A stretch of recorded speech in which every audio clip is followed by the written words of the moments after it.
Barangay Kandoyokan, San Sebastian, Samar. Let's go. Banal pero paldo, paldo, banal pero paldo, paldo, banal pero paldo, banal pero paldo.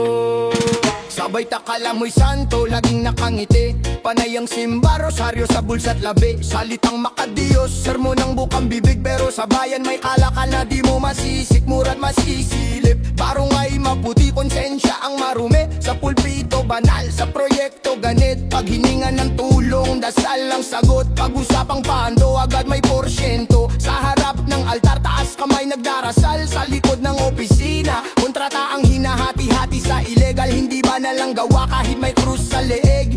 Kung ang bayan ang tinatarantado at ninanakaw sa bawat sandalit, iglap po.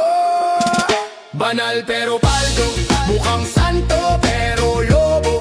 Habang kami nagdarasal sa kaligtasan, ikaw nagbibilang ng kinurakot sa kaban.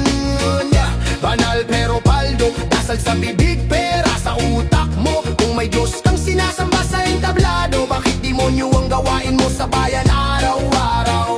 Sabi mo serbisyo, sabi mo tulong sa kapwa, pero sa building ka unang nakapila. Flood control sa papel, baha sa kalsada, di ka sa tarpaulin, pero lubog ang komunidad sa trahedya. Sobre di na sapat, maleta na ang uso. Bawat proyekto may porsyento, walang lusot. Hospital kulang gamot, eskwela sira bubong, pero ikaw may bagong mansyon at sasakyang may tintong sobrang itim. Huwag mong idaan sa dasal ang kasalanan. Hindi nalilinis ng simbahan ng pandarambong sa bayan. Hindi absolusyon ng misa sa linggo, kung Lunes hanggang Biyernes ay pagnanakaw ang trabaho mo.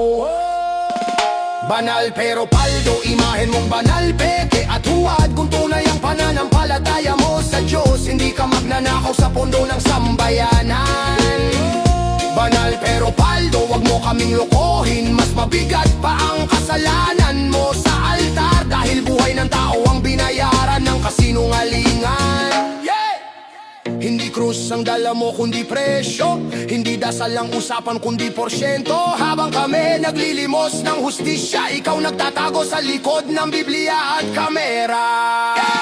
Banal pero paldo, hanggang kailan ka magtatago? Darating ang araw na wala ng altar na sasalo, kapag ang bayan na ang maghuhukom sa iyo. Banal pero paldo, hindi ka ligtas sa galit ng katotohanan. Kung may Diyos sa langit at bayan sa lupa, pareho kang mananagot sa kasalanan.